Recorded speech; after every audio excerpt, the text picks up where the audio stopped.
Pernah nggak sih Anda nonton sebuah pertunjukan drama dan kepikiran, sebenarnya apa sih tujuan utamanya?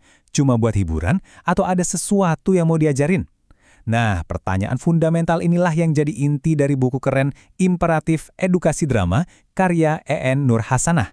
Dan dalam ulasan ini, kita akan coba bedah jawabannya. Oke, kita langsung aja masuk ke jantung perdebatannya. Ini adalah sebuah ketegangan klasik kan, antara hasrat buat ngasih pencerahan di satu sisi dan kebutuhan seniman untuk bebas berekspresi di sisi lain.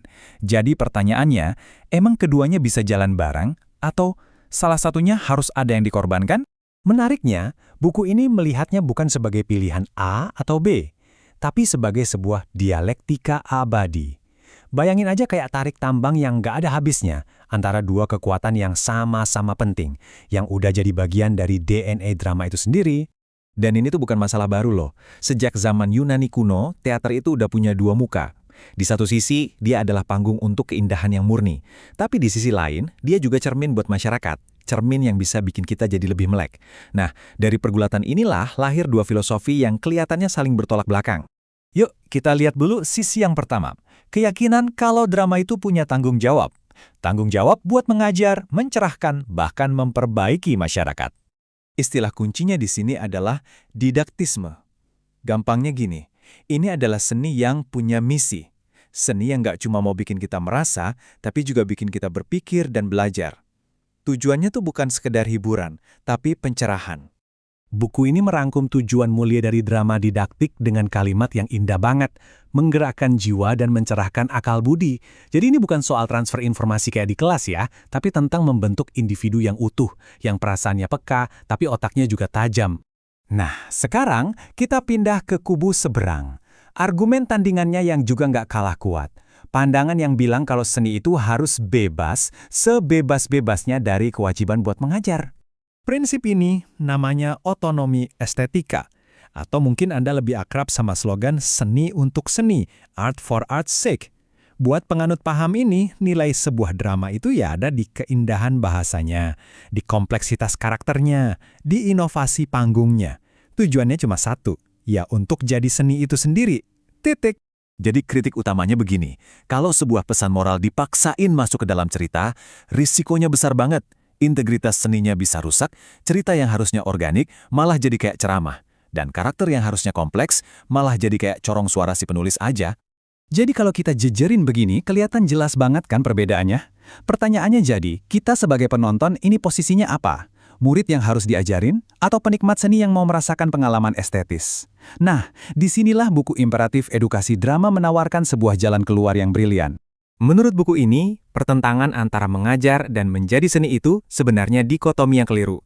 Kuncinya bukan memilih salah satu, tapi mengintegrasikannya secara cerdas. Nah, ini dia kebaruan ide yang ditawarkan buku ini. Drama yang paling dahsyat itu bukan yang memilih salah satu sisi, tapi yang berhasil merajut keduanya jadi satu kesatuan yang utuh. Justru melalui keindahan estetikanya lah, sebuah drama bisa jadi alat pembelajaran yang paling efektif. Konsep utamanya adalah panggung sebagai laboratorium sosial. Coba deh bayangkan sebuah ruang yang aman di mana kita bisa bereksperimen dengan dilema-dilema moral paling rumit, misalnya soal keadilan, pengkhianatan, atau pengorbanan, tanpa harus menanggung risikonya di dunia nyata. Itulah panggung. Terus gimana caranya? Bukan dengan ngasih pelajaran secara gamblang, ini loh pesannya. Bukan, tapi dengan memakai semua alat artistik yang ada, narasi yang kaya, karakter yang abu-abu, simbol-simbol yang bikin kita mikir, untuk memancing kita berpikir kritis. Dan efeknya buat kita sebagai penonton, wah beda banget. Kita nggak lagi cuma duduk diam menerima informasi, kita diajak untuk ikut bergulat dengan pertanyaannya, merasakan apa yang dirasakan karakter, dan pada akhirnya kita ikut menciptakan makna dari pertunjukan itu. Pembelajarannya jadi terasa personal dan autentik. Oke, jadi pertanyaannya sekarang, kenapa sih pendekatan terintegrasi ini jadi makin penting, terutama buat kita yang hidup di zaman sekarang? Jawabannya, karena drama yang cerdas itu ibarat gym untuk melatih keterampilan paling penting di abad ke-21.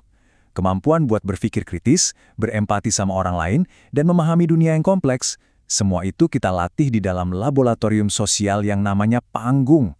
Dan ini bukan cuma teori loh, ada bukti ilmiahnya. Neuroscience menemukan adanya neuron cermin atau mirror neuron di otak kita. Neuron ini aktif waktu kita melihat orang lain melakukan sesuatu atau merasakan emosi tertentu. Jadi, secara harfiah, drama itu adalah latihan empati tingkat tinggi buat otak kita. Dan kalau kita lihat ke depan, kanvas panggung ini bakal makin luas. Teknologi kayak AR dan VR itu bukan lagi sekedar mainan, tapi bisa jadi alat yang sangat kuat untuk menciptakan pengalaman belajar yang imersif. Bayangin, kita bisa merasakan langsung sebuah peristiwa sejarah, bukan cuma nonton. Pada akhirnya, buku ini sampai pada sebuah kesimpulan yang sangat kuat. Drama terbaik itu bukan sekedar cermin pasif yang memantulkan realitas, tapi ia adalah sebuah kekuatan aktif, sebuah palu, sebuah pahat yang bisa membentuk cara kita berpikir, menggerakkan nurani kita bersama, dan memperkaya peradaban. Sebagai penutup, saya mau lempar satu pertanyaan buat Anda renungkan. Coba ingat-ingat lagi, pertunjukan apa, entah itu teater, film, atau bentuk seni lainnya, yang terakhir kali nggak cuma menghibur, tapi benar-benar bikin Anda berhenti sejenak dan melihat dunia dengan cara yang sedikit berbeda. Karena disitulah kekuatan sejati drama Grada.